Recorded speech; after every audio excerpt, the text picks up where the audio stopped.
I'm number 11 in the pool of 12 children that my mother had.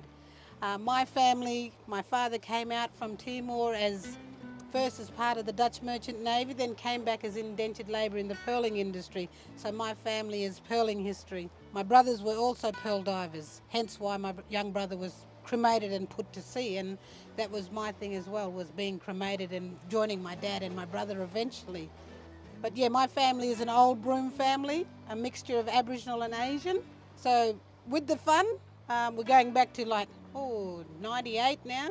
My sister, who trained to be a funeral director, but had also got tricked into signing the same policy we did. So she brought it over saying, hey, look, we Aboriginal families, we really need to sign up to have a funeral fund so that the cost burden is not on our children.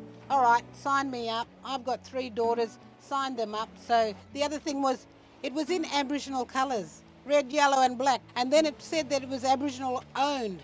And we just took the word as Aboriginal society, we talk communal.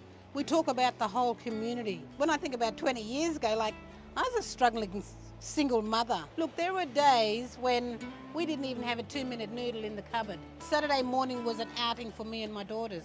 We'd go down behind the dive school, just take some water, matches, fishing line, little hooks and sinkers, and it was treated as a day out, but actually it was hunting and gathering. For myself and my daughters, I would have paid close to $20,000.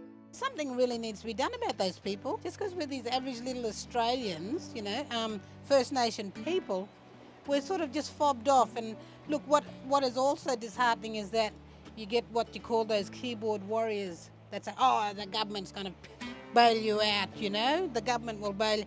And, it's that level of racism that runs across the whole of our nation.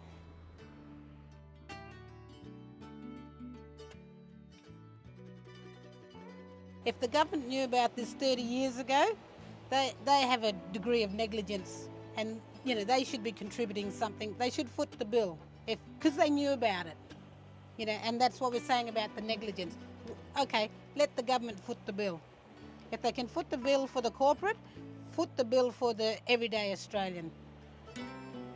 Oh, I'm going back to Canberra because, last year we were there, over 12 months ago. I want my money back. We gave them our money, and we're talking about a lot of Aboriginal people who are on low income. And 12 months later, we're going back again. Very excited because we've got a bit more traction. We're still in sorry business. Every day seems like sorry business for my people. Only yesterday, I organised my brother's ashes and his daughter, and the family have come up from everywhere. We put 2 lots of family members back to the sea. I would like to say to the government that, we deserve our money back. I want to start by acknowledging that in the Speakers Gallery today are representatives of the Save Sorry Business Coalition. They've travelled from the Kimberley, they've travelled from Moree, they've travelled from Ballarat, they've travelled from New England,